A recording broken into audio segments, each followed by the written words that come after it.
Donc, je dirais communiquer, c'est sélectionner. Les trois ions qui sont habituellement les stars dans ce genre d'oubliés du ionogramme sont le calcium, le phosphore et le magnésium. J'ai considéré que le magnésium n'était pas un problème majeur parce que partout, dès qu'il se passe quelque chose, on en injecte au patient, et sauf chez l'anurique, où il peut y avoir ensuite des hypermagnésémies qui partagent le risque des hyperkaliémies. Ce n'est pas un problème réel, me semble-t-il. Tout le monde y pense, et je pense qu'on en passe même beaucoup plus souvent que de nécessité, sans qu'on soit sûr que ce soit vraiment toxique. Donc, en pratique, je vous propose qu'on avance sur le calcium et sur le phosphore, qui souvent, effectivement, sont un peu les laissés pour compte du ionogramme. Alors, d'abord le calcium, c'est clair, il a un rôle fondamental, structure, bien sûr.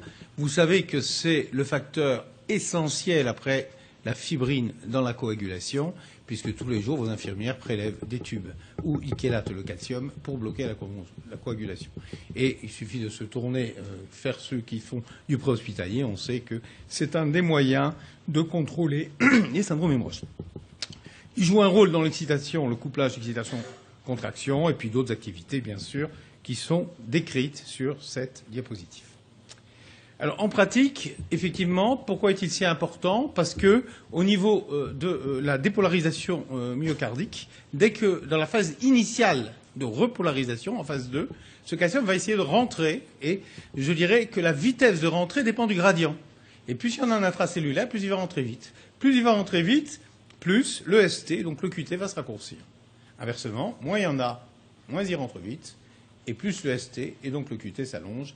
Et vous voyez bien que là, déjà, je vous ai résumé les complications rythmiques et conductives liées, je dirais, aux variations de calcium. Alors, le calcium, effectivement, 99,9% est situé dans l'os, et une infime proportion, moins d'1%, est échangeable. Le calcium, qui est dans le secteur extracellulaire, il représente donc 0,1%, et pour 45% de ce 0,1%, il est lié à des protéines, principalement l'albumine. Pour 5 à 10%, il est marié à du lactate ou à du phosphate ou à des sulfates. Et pour 45%, il est ionisé. Et c'est cette fraction qui est libre, qui est la fraction active, et qui est la fraction régulée et régulatrice. En pratique, la quantité de calcium dans le secteur extracellulaire résulte de l'équilibre entre le métabolisme intestinal d'une part, le remodelage osseux d'autre part, et le métabolisme rénal, en sachant que le rein ajuste très finement l'excrétion urinaire du calcium pour compenser les variations d'entrée-sortie au niveau intestinal ou éventuellement au niveau osseux. Alors, les deux principales hormones, en fait, calciotropes, sont la parathormone et la 1,25-OH2D3, c'est-à-dire la vitamine D mature, si je puis dire, en sachant que la calcitonine est un peu le miroir de la PTH. Alors, qu'est-ce qui se passe effectivement? Il se passe que quand vous avez un calcium ionisé qui est élevé, ce calcium ionisé va se mettre sur un récepteur spécifique qui, on n'a pas de souris, qui effectivement est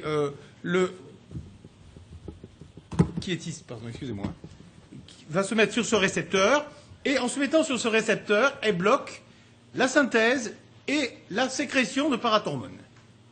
Quand le calcium ionisé baisse, ce récepteur est inhibé, et du coup, la parathormone peut sortir et aller exercer ses effets hypercalcémiants. Alors, ces effets, elle va d'abord les jouer sur l'os. Quand elle est en sécrétion prolongée, elle va induire une résorption dominante au niveau des ostéoclastes, et elle va jouer au niveau du rein, où principalement elle va régler la sécrétion et la réabsorption, si je puis dire, de calcium par le rein au niveau de l'anse de Henle et du tube distal. Et au niveau proximal, elle va favoriser la 1-alpha-hydroxylation de la vitamine D non encore mature pour la transformer en 1,25D, qui, elle, va amplifier l'action de la PTH au niveau de l'os, va amplifier l'action de la PTH au niveau du rein pour faire réabsorber du calcium, et va agir au niveau de l'intestin pour entraîner une réabsorption de calcium. Et ainsi de suite, la calcémie ionisée va monter et le circuit est bouclé. Alors, au niveau rénal, effectivement, le seul calcium qui est ultrafiltrable, c'est celui qui n'est pas lié aux protéines, sauf néphrotisation. 70% est réabsorbé en proximal et non réglé par la PTH. C'est une réabsorption passive qui suit le sodium. Donc, quand la réabsorption de sodium monte, la réabsorption de calcium monte. C'est pour ça que les patients hypovolémiques ont effectivement une tendance à faire de l'hypercalcémie. Inversement, au niveau de l'anse de Henle, cette réabsorption s'effectue en paracellulaire de façon électrochimique. C'est-à-dire que plus la lumière urinaire est positive, plus ce calcium est chassé entre les cellules vers le secteur sanguin. Et en distalité, il est réabsorbé effectivement par un mécanisme actif qui applique la PTH et la vitamine D selon des modèles moléculaires qui sont proches de ce qui se passe pour l'absorption du calcium et du phosphate au niveau intestinal sous l'effet de la vitamine D. Au niveau effectivement de l'anse de Henle, le fait que le chlore rentre et que le potassium ressorte ici, ça électropositive cette lumière et du coup vous avez une fuite de calcium paracellulaire vers l'organisme qui est compétitive avec celle du magnésium. De l'autre côté, si vous vous amusez à utiliser un chlorure éthique, le furosémide par exemple, eh ben vous limitez cette efficacité et à ce moment-là, vous avez effectivement une fuite urinaire de calcium puisque la lumière est anormalement moins positive. Et la PTH et la vitamine D vont agir effectivement à ce niveau-là éventuellement. Alors, les valeurs de calcémie normale, c'est 2,20, 2,60 dans le plasma, en sachant que, effectivement, le calcium total, incluant le calcium lié aux protéines et le calcium ionisé, toute diminution du calcium de la protéidémie pour une valeur normale ou identique de calcium total signifie que vous avez des variations de calcium ionisé dans l'autre sens. Et c'est pareil pour le pH plasmatique, en sachant que l'ordre de grandeur ici est anecdotique, alors que là, il peut être très important. Vous avez des formules qui vous sont proposées. C'en est une, c'est probablement la plus mauvaise, mais c'est la plus facile à faire. Et effectivement, vous voyez, vous pouvez éventuellement corriger ça. Le mieux, c'est si vous avez, même dans un laboratoire délocalisé, c'est assez bien dosé maintenant, vous pouvez doser le calcium ionisé. Alors, la fréquence, en fait, de l'hyper ou de la dyscalcémie à l'arrivée en réanimation, par exemple, pour des valeurs extrêmes de calcium ionisé supérieur à 1,3, inférieur à 0,9, vous voyez que vous avez moins de 2% des patients qui vont avoir une hypercalcémie. Et vous allez avoir 50%, voire plus de patients qui sont hypocalcémiques. Dans certains papiers, on monte jusqu'à 80, dont un petit échantillon a quand même une hypocalcémie aiguë. Les variations extrêmes de ces calcémies sont indépendamment associées, je dirais, au pronostic, que ce soit à l'admission ou en cours de séjour, pour les 7 premiers jours, par exemple, en réanimation, sans qu'on sache si c'est un lien ou un facteur causatif. Donc l'hypercalcémie, effectivement, je vous propose ces valeurs. Il n'y a pas grand-chose dans la littérature pour proposer autre chose. Les manifestations cliniques, elles dépendent de deux choses.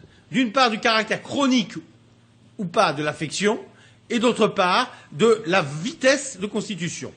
Par exemple, si vous avez un dialysé chronique qui a une hyperparathyroïdie secondaire ou tertiaire, vous pourrez avoir des calciphylaxies et des néphrolithiases. Ou si vous avez, je dirais, une hypercalciurie qui est ancienne, vous pouvez avoir des néphrolithiases. Inversement, les autres signes seront d'autant plus intenses que le mécanisme s'installe rapidement.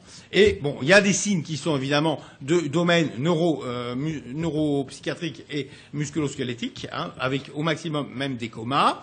Vous avez bien sûr des crises abdominales aiguës, qui doivent faire penser aux urgences à des hypercalcémies.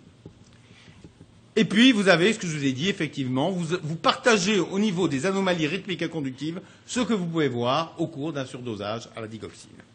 Enfin, quand vous avez des hypercalcémies très élevées, vous avez une altération de la perméabilité capillaire et vous avez un risque de syndrome de sulfatoire aigu ou de choses comme ça. Alors, l'algorithme de raisonnement, il est centré sur la PTH.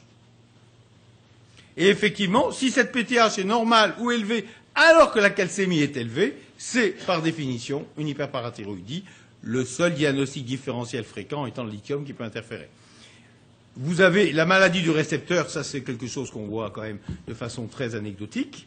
De l'autre côté, si la PTH est basse, c'est facile. Soit il y a un leurre PTH qui circule synthétisé par effectivement des cellules cancéreuses, soit c'est des cellules cancéreuses elles-mêmes qui mangent l'os, soit effectivement c'est la vitamine D qui a été augmentée Alors vous savez, c'est la grande mode. Moi, dans mon hôpital, tous les malades sont sous vitamine D, tous les gens sains sont sous vitamine D, et on a maintenant régulièrement des patients qui arrivent avec des hypercalcémies dont on peut penser qu'elles sont quand même iatrogènes. Soit c'est parce que vous avez des granulomes qui fabriquent la 1-alpha-hydroxylase et qui maturent anormalement cette vitamine D et qui induisent effectivement des hypercalcémies. Puis il y a des causes un peu plus rares. En gros, pour vous, l'hypercalcémie aiguë aux urgences, c'est un myélome, même en réanimation d'ailleurs, un cancer ou une hyperparathyroïdie. Alors, l'hypercalcémie aiguë, maligne, c'est une urgence thérapeutique. Bien sûr, il y aura le traitement étiologique, mais dans un premier temps, qu'est-ce qu'il faut? Eh bien, il faut diluer le calcium ionisé dans l'organisme. Le plus facile, vous lui apportez un sodium. Et un sodium isotonique va vous permettre de diluer ce calcium. La deuxième chose, c'est qu'en diluant ce calcium et même en augmentant la volémie extracellulaire de façon importante, vous réduirez la réabsorption proximale de calcium. La troisième chose, c'est que ça vous permet de mettre un chlorure éthique qui va augmenter effectivement l'excrétion urinaire de calcium.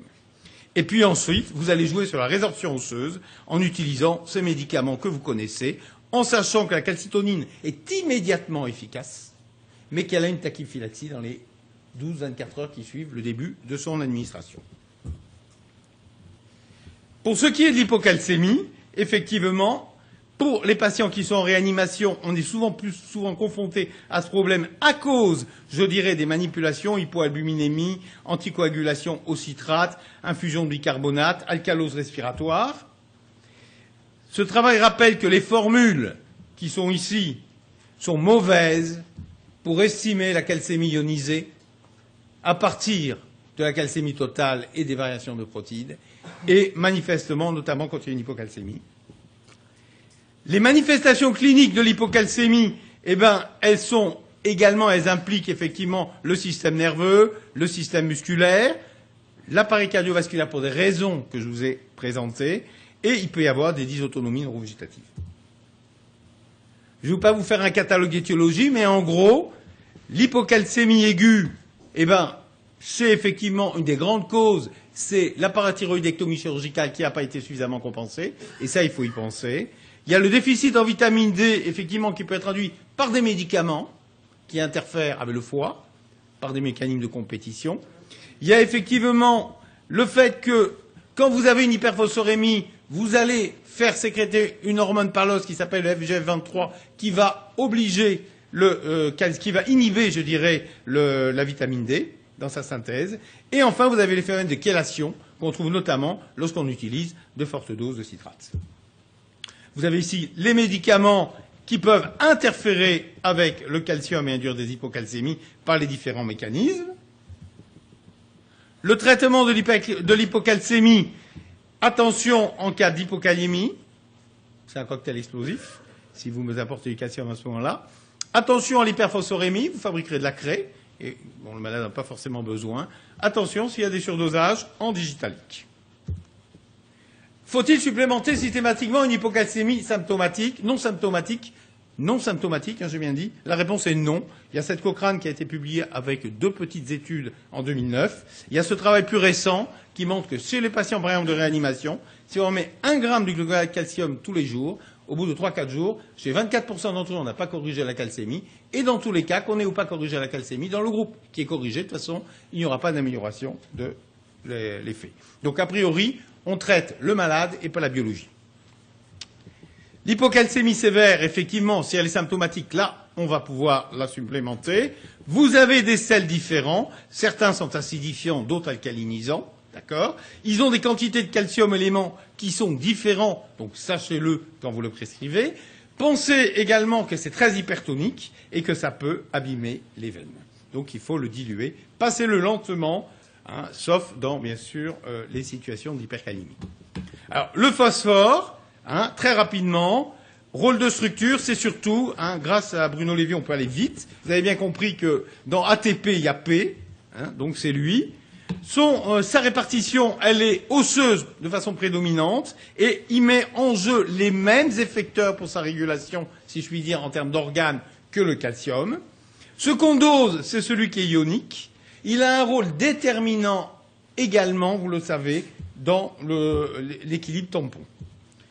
En pratique, 2 hormones principalement sont phosphaturantes, la parathormone et la FGF23, qui vont être recrutés en fonction de ces situations principalement.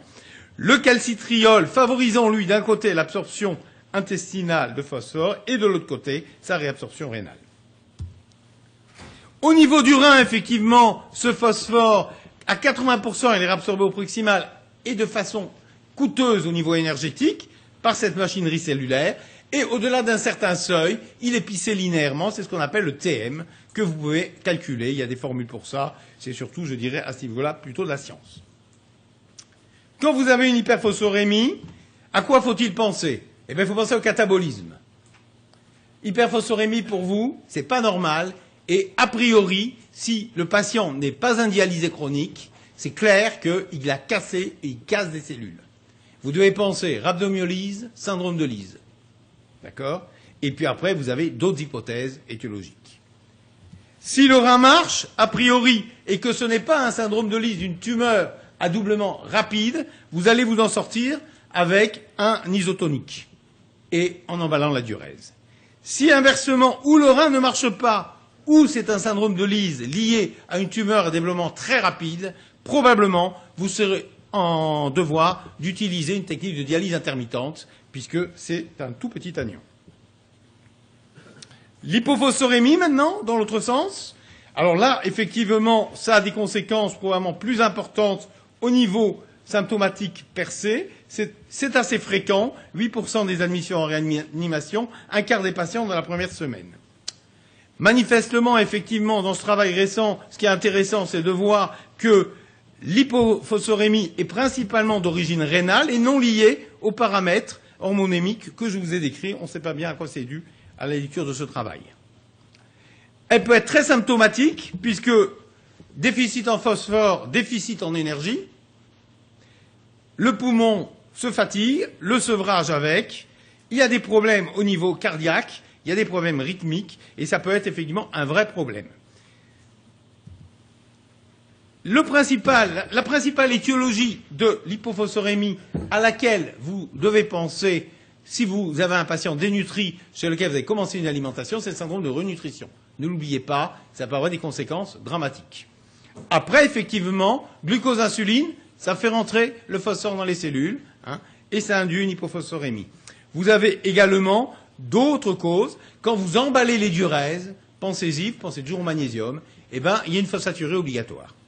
Et enfin, quand vous faites de la dialyse avec acharnement, vous finissez par induire des hypophosphorémies qui ensuite auront des conséquences sur le sevrage de votre patient et sur son fonctionnement. Un certain nombre de médicaments, effectivement, sont hypophosphorémiants parce qu'ils vont léser, je dirais, le tubule, pour cela, par exemple. Et puis ensuite, certains interfèrent avec l'absorption, mais souvent c'est pour ça qu'on les prend. La supplémentation en phosphore, je dirais que, en gros, vous avez plusieurs sels qui sont disponibles. Vous avez le phosphate monopotassique, notamment, qui vous permet de corriger les deux déficits s'ils sont présents, en sachant que là, vous avez 1 millimole par millilitre de chacun des composants. Donc la vitesse de passage est limitée par la quantité de potassium. Vous avez 10 millimoles de potassium. Si vous vous amusez à faire une IVD, vous allez masser derrière. Bon. Derrière, effectivement, vous avez le phosphate, celui qu'on utilise beaucoup, nous, c'est le phoscitan, qui contient que 1/3 de millimole de phosphore par millilitre. Dans les hypophosphorémies modérées, vous pouvez passer, ça fera un flacon, à peu près, et puis vous renouvellerez en fonction du dosage. Si l'hypophosphorémie est plus intense, vous pouvez être plus agressif. Dans des travaux récents, ils utilisent cette formule qui ne s'appuie pas sur grand-chose puisque l'espace de distribution du phosphore n'a jamais été mesuré, mais ça permet d'en avoir une. Alors, ma conclusion, c'est que, effectivement, les oubliés du ionogramme, faut savoir y penser. Vous allez me dire merci de nous l'avoir dit, mais c'est clair que si vous êtes aux urgences, vous avez la crise hypercalcémique aiguë qui se manifeste par des troubles digestifs, pensez-y. Le patient qui a brutalement une encéphalopathie métabolique aiguë, pensez, quand vous n'êtes pas dans un contexte très clair, à doser le calcium. Les patients qui sont mal nourris, pensez à l'hypophosphorémie. Et n'oubliez pas que c'est ces gens-là qui ont un capital musculaire très réduit. Le pH est essentiellement réglé par ce qui se passe dans le compartiment, je dirais, vasculaire. Et donc, vous avez très facilement des désastres métaboliques parce que vous avez des hypophosphorémies profondes et des acidoses très profondes parce qu'effectivement, vous n'avez pas de tampon cellulaire pour vous aider à lutter contre l'acidose. Je vous remercie.